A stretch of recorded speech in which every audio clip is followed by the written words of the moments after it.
In 202 BC, Ptolemy, the son of Thrasea, who was the governor of Coele-Syria under the Ptolemaic dynasty, switched his loyalty and joined Antiochus the Great, the ruler of the Seleucid Empire. Antiochus took advantage of this opportunity and launched an invasion of Coele-Syria, which resulted in the occupation of most of the province, including the city of Gaza by the autumn of 201 BC. However, during that winter, the Ptolemaic commander Scopas of Aetolia managed to retake some parts of the province. Antiochus, aware of the situation, gathered his army in Damascus, and in the summer of 200 BC, he confronted the Ptolemaic army at the stream of Panium, which is located near Mount Hermon. This was a strategic location because it controlled the main route through the mountains and provided access to the rich Jordan Valley. Make ready, men! Make ready! For today, we crush our enemies! We will drive them before us! And when our bloody work is done, we shall hear their lamentation and the cries of carrion birds. And it will be glorious!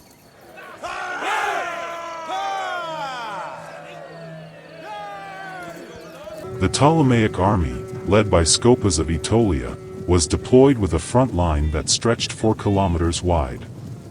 The left wing of the army was positioned on the plain below the Panium Plateau and consisted of the most elite troops of the Ptolemaic Kingdom, the Macedonian settler phalanx, which numbered between 25,000 to 32,000 soldiers. The Macedonian phalanx was commanded by Ptolemy son of Erebus, who was himself a Macedonian settler. Scopas of Aetolia, the overall commander of the Ptolemaic forces, was a skilled mercenary general who had brought with him 6,500 Aetolian mercenaries, including 6,000 infantry and 500 cavalry. The Aetolian mercenaries were renowned for their skill in battle and were considered among the best mercenaries in the ancient world. With this force, Scopas hoped to defeat Antiochus III and maintain control over Coele-Syria.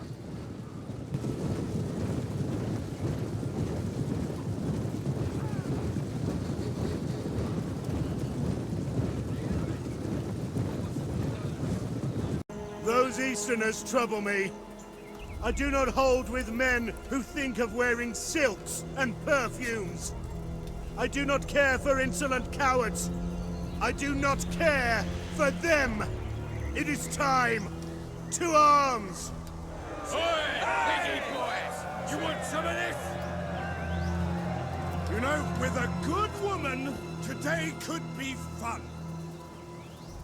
Take that man's name.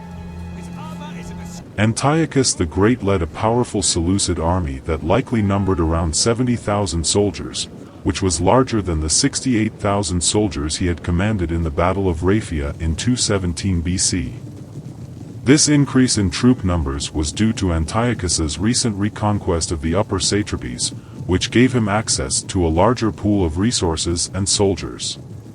Polybius, the ancient historian, mentions the presence of various elite units within Antiochus's army, including the cataphracts, who were heavily armored cavalry, the agema, which was the elite cavalry unit, Tarentine soldiers, and other types of cavalry. The Seleucid army also consisted of phalangites, who were heavily armed infantry, hypaspists, who were elite infantry units, and war elephants. Additionally, there were unidentified infantry and light skirmishers who played a crucial role in the battle.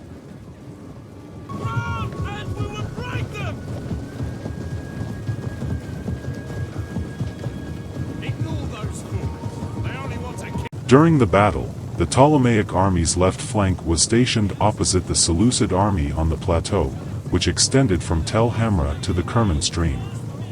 Prior to the battle, Antiochus' son had managed to seize the strategic height of Tel Hamra with his elite cataphract cavalry, which he held onto till the start of the engagement. At the beginning of the battle, the cataphract cavalry charged down from Tel Hamra towards Ptolemy and the Ptolemaic cavalry.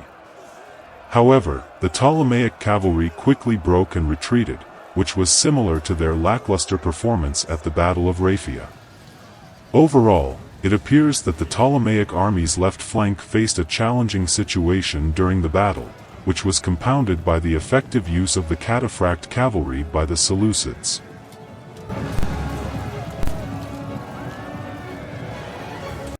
Mark your target! Steady now!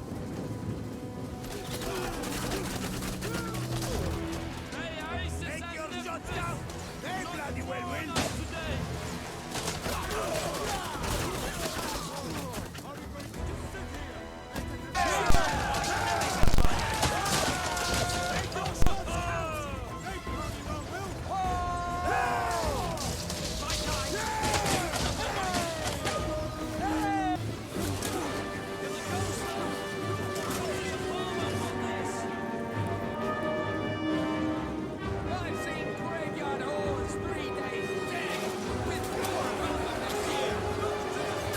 The Ptolemaic phalangites exhibited an aggressive and combative demeanor despite the circumstances and managed to push back the opposing Seleucid army in the middle of the battlefield.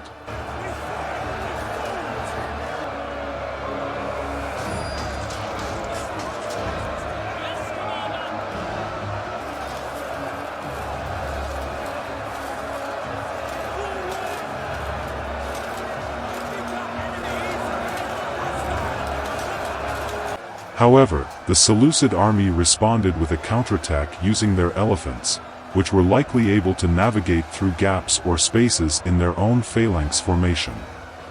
This counterattack successfully halted the progress of the phalangites.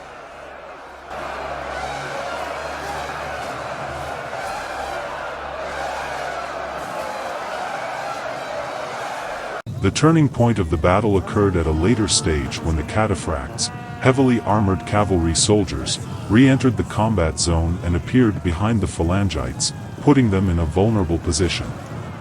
Polybius, the Greek historian, noted that this was a critical moment since the phalanx formation was surrounded by both war elephants and cavalry, which posed a significant threat to the Ptolemaic army. With the phalangites hemmed in on both sides and under attack from the powerful elephants and cataphracts, the immobile formation was nearly wiped out right where they stood. Polybius' narrative ends there, for Scopas retreated from the field with his right wing. The Battle of Panium ended in a bloodbath. After the defeat at Panium, the Ptolemaic army suffered further losses, with Scopas leading 10,000 soldiers to seek refuge in Sidon while other contingents fled to various locations such as Jerusalem, Phoenicia, Samaria, and Decapolis.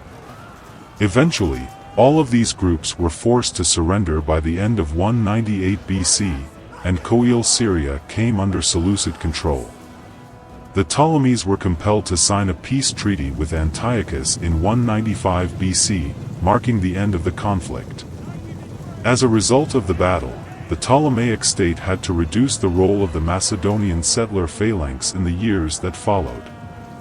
Based on the estimated loss rates of similar battles such as Magnesia in 190 BC and Pydna in 167 BC, it is possible that the Ptolemaic phalanxes, consisting of 25,000 soldiers, suffered around 17,500 to 20,825 casualties in terms of killed or captured soldiers.